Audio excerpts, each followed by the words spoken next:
Эмж байна. Өнөөдрийн бичлэгээр бол манай үзэгчдээс хамгийн их ирж байгаа нэг асуултанд хариу болгож ингэж бичлэг хийж байна. За энэ маань юу юм бэ гэхээр Prado, Hilux гэдэг энэ төр машинуудад байдаг 2TRFE гэдэг хөдөлгүүр байгаа. За тухайн хөдөлгүүр дээр маань болохоор хэрхэн яаж чадлыг нэмэх вэ гэж их асууж байна. За тэгээд гадуурчсан чадлыг нэмдэг тийм төхөөрөмжүүд бас зарагдж байна. За тэрнээс одоо нэг хүч нэмдэг товчлуурч гэж байна. За суперчаржерч гэж байна те. За тэндээс болохоор хамгийн элбэг сүүлийн үед хүмүүс их хөдөлгүүр дээрээ суулгаад хүчийг нэмэх хүсэж байгаа нэг зүйл маань болохоор суперчаржер байгаа. За тэгэхээр одоо манай 2TR-FE хөдөлгүүр дээр маань суперчаржерыг нэмж суйрлуулснаар хөдөлгүүрийн хүчин чадал маань хэр их нэмэгдэх вэ гэдэг талаар тайлбарлаж өгнө. За энийг хийхдээ болохоор эхний хэсэг нь болохоор энэ бичлэг бол 3 хэсгээс бүрдсэн бичлэг хийхээр шийдсэн. Ягаад гэвэл ярих сэдв маань нэлээд урт учраас бичлэгээ 3 хуваагаа хийж байна. За эхнийх дээр болохоор зөвхөн энэ хөдөлгүүр дээр суперчаржер суулгавал хөдөлгүүрийн маань чадал хэд болж өсөх вэ гэсэн тооцооллын хэсэг байгаа юм. За хоёр дахь part 2 дээр маань руу явах вэхээр за энэ хөдөлгүүр дээр суперчаржерыг суйрлуулснаар мушх момент нь хэр өсөх вэ?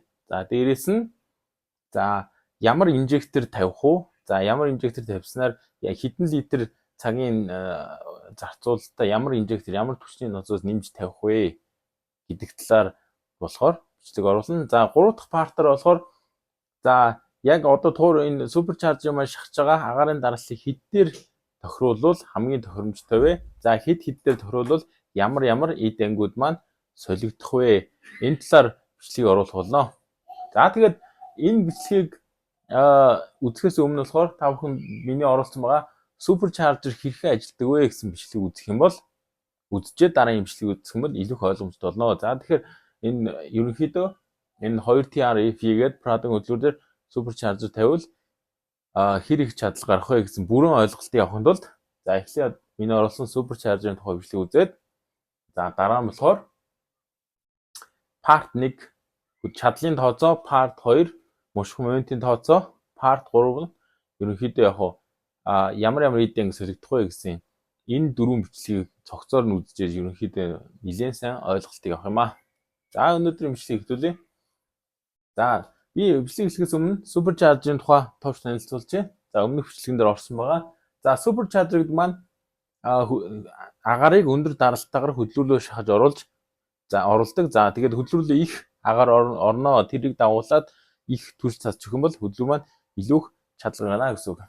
За суперчаржер маань ерөнхийдөө ийм хоёр шурган гол эсвэл нэг ийм хоёр ийм далбантай сенс шиг юм байгаа. Энэ маань болохоор хөдөлгүүрийнхээ тархи голноос эргэлт авах гэсэн. Тархи голноос эргэлт аваад гаднаас агарыг сорж аваад өндөр даралтаагаар хөдөлгүүрийн оруулах руу шахаж өгдөг гэсэн.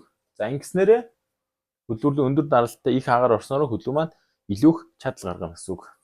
За тэгэхээр энэ суперчаржер маань өөрөө хөдөлгүүрийн тархи голноос ирмэнээр механик эргэлт авч ажилладаг учраас яг хөдөлгүүр чадал нэмэн дээрээс нь бас эсрэгээрээ энэ маань ирэхийн тулд хөдөлгүүрээс бас гаргаж байгаа чадлаас нь хороож идэг байна шүү дээ. За тэгэхээр нэмж байгаа чадал нь хороож байгаа чадлаасаа их учраас энийг бас элбэг ашигладаг тийм төхөөрөмж байна. За тооцоол руу орцгоё. За тэгэхээр илүү их агаар орох юм бол тэрийг дагуулад илүү их түвшиг цацж өгөх ёстой. Ингэснээр илүү их чадал гарна. За бензин хөдөлгүүр маань хэвээ ажиллахын тулд агаар болон түвшний харьцаа гэж байдаг тийм. Агаар болон түвшний харьцаа маань 14.7 харьцах нь 1 энтэй илүү ойролцоо байж хөдөлгүүр маань илүү чадлаа гаргаж илүү тогтвортой илүү нэг ялгуулж хор тутаанд бага байдаг байна. За энэ бол хамгийн энгийн чадлын томьёог оруулаад тооцоолсон байгаа. За томьёо нэлийн төвхтөө. Гэтэ би өнөөдөр болохоор хамгийн энгийн томьёог сонгосон байна. За энэ томьёогоор маань чадал маань тооцоологдсон шүү. За энэ дээр орсон нэгжүүд маань юу юм бэ гэдгийг хэлүүлээ үзцгээе. За P гэдэг маань болохоор одоо энэ 2TR-FE гэх хөдөлгүүр маань сток өөрийнх нь үйлдвэрлэж гарсан чадал нь байна. За өөрийнх нь үйлдвэрлэж гарсан чадал маань энэ хөдөлгүүрүүд болохоор 160 морины чадалтай. За мушх момент нь болохоор 246 Нм мушх моменттой байдаг нэ. За тэгэхээр хэдүүлээ энэ томьёон дээр орж байгаа P0 гэдэг маань болохоор за энэ хөдөлгүүр маань өөрийнх нь үйлдвэрлэж гарсан сток чадал буюу 160 морины чадлынх нь За PR гэдэг маань болохоор агаарын даралтыг зааж байгаа. За энэ хөдөлгөөн маань үйл дүрээсээ ямар нэгэн турбо нэг бол суперчарж сулгаагүй байдаг учраас за энэ хөдөлгөөр маань хамгийн ихтэй яг уу одоо бидний амьсгалж байгаа орчны агаарын даралт маань 1 бар гэдэг те. Хамгийн максимумд авч чадах агаарын даралт бол 1 бар баарлах нь шүү дээ. Тэрнийгээд сорж байгаа учраас 1 бар уу тэрнээс доошоо даралтай агарыг сорж авчиад явах нь. За тэгэнгუთ ч одоо 1 бар гэдэг маань орчны даралт болж байгаа.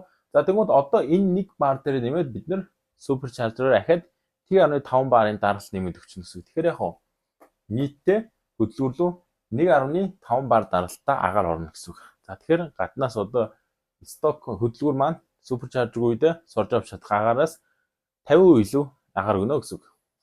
За μ гэдэг маань болохоор энэ бол нэг юм коэффициент байгаа. За юу маань air compressor энэ суперчаржер маань агарыг шахна те. Шахаад шахсан агаар маань халсан агаараа мэдээж интеркулерээр орлоо хөргөн те. За интеркулерээр орж хөргөн. За интеркулер гэдэг маань ямар элемент вэ гэдэг нь болохоор за миний турбоны тухай турбо чаржер хэрхэн ажилладаг вэ гэсэн мэтлэгэн дээр маань тайлбарласан байгаа. Интеркулер гэдэг маань халсан агарыг хөргөдөг тийм радиатор гэсэн үг. За тухайн радиатор халсан агаар маань тухайн радиатороор орно. За тэгэнгუთ дахиад мэдээж Porsche маань доош явахдаа агарыг сорно те. Тэгэхээр яг хуу гаднаас ирж байгаа 100% агарыг 100% сорж чадахгүй хан. За тэгээ интеркулер маань яг хуу агарыг бас сайн хөргөж чадахгүй те. Тэгэхээр яг хуу ерөнхийдөө энэ тогтмолыг T9-ээр авч байгаа. Яг нэлээд сайн интеркулертэй тэгээд нэлээд сайн юутай нөгөө нэг хөдөлгөөрийнхээ нөгөө гал энтрийг нэлээд сайн тохируулсан үед болохоор энэ маань T9 байх боломжтой гэсэн. За тэгээд муу жижиг интеркулертэй гал энтрээ сайн тохируулаг болохоор бол энэ доошо бууна гэсэн. За тэгэхээр яг хоо энийг T9 гэдээ авчи. Мэдээж гаднаас 100 орж ирж байгаа 100% агарыг тэр чигээр нь ашиглаж чадахгүй байна шүү дээ. Замдаа алддаг байна. За P-drive гэдэг маань болохоор юу бэлтгэж байгаа юм бэ? Гэх юм бол энд би дөнгөж сая ярьсан те. Манай суперчарж маань хөдөлгөөрөөс эргэлт авч байгаа учраас хөдөлгөөрөөс хүчнээс нь бас ингээд зарцуулаа хомсолчод байгаа юм те. Тэгэхээр яг хуу суперчарж маань T1.5 барын даралтаар шахаж байгаа үед болохоор хөдөлгөөрөөс нөгөө авах нөгөө суперчаржер маань чадал маань болохоор хасах чадал маань болохоор ойролцоогоор 10 морины чадлыг хасч идэх юм шүү дээ. За 10 морины чадлыг хасч хүчээд өгөх юм. За тэгэхээр энийг 10 мороор авчаа. За тэгээ энэ дээр хэдөө тооцоо хийцгээе. За эхний энэ 3 удаа тооцоосон маа. Эхнийх нь болохоор за boost суперчаржер шахаж boost гэдэг нь шахаж агаарын даралт маань T1.5 буюу энэ дээр нэмэх нь мэдээж орчны агаарын даралт 1 нэмэн. Тэгэхээр яг хуу 1.5 бар даралтаар даралттай агарыг шахаж байгаа үед манай энэ хөдөлгөөр маань хэдэн морины чадал гарах вэ? Энэ үзцгээе. За тэгээ томьёонд оруулалт хэлээ. Сток чадал маань 160 тий. За тэгээд агаараа 1.5 бар даралт шахаж байна. За тэгээд манай энэ дүүргэлтийн энэ коэффициент маань T9. За тэгэнгუთ эндээс хасах нь за суперчаржер маань хөдөлгөөрөөс эргээд ажиллах нь бол хөдөлгөөрөөс хороож байгаа тэр чадал маань 10 морь байна тий. За энийг ингээд томьёоноо тавиад нэгжин шилжүүлэг хийгээ бодох юм бол 206 морины чадал гаргах юм байна. За тэгэхээр сток чадал маань 160 байсан. Одоо 1.5 барын буст өгөх юм бол за хөдөлгөөрийн чадал маань 206 морины чадал болж сток чадлаасаа үйлдвэрээс гарсан чадлаасаа 22%-аар илүү их чадал гарах нэ. За буст маань T1.3 байх үед бодоод үзье. T1.3 байх үед 184 морины чадал гарах нь. Энийг 13%-аар илүү их чадал гарах нь. За энийг бустаа бүр өсгөө T1.7 буюу энэ дээр нэмэх нь орчны агаарын даралтай. Тэгэхээр 1.7-оор буст өгөх юм бол хөдөлгөөрийн чадал маань 225 морины чадал буюу үйлдвэрээс гарсан 160 морины чадлаас 28% илүү их чадал гарах нь. За энийг яагаад би энэ 3 агаарын даралт дээр тооцоо хийсэнгүүл энэ 3-ыг ингэж өгөхөөс хамаараад хөдөлгөөр маань эд ангууд бас солигдно. Буст өндөр байх тусам яг хөдөлгөөр нь илүү их чадал гарах нь тэрийг дагаад доторх эд ангууд дагалдах хөдөлгөөрлөө солих эд ангууд маань нэмэгдэнэ гэсэн үг. За хамгийн аюулгүй муж маань болохоор T1.3 энэ мужид л байвал яг хөдөлгөөрөөс хөдөлгүүр дээр дагагдаж солигдох зүйлүүд нь арай бага байна. За тэгээд ямар эдэнгүүд яаж солилцох гэдэг маань манай part 3 дээр гарна тий. За тэгэхээр ингээд өнөөдрийн чадлын тооцоог маань ингээд анхаарал үзсэнд баярлалаа.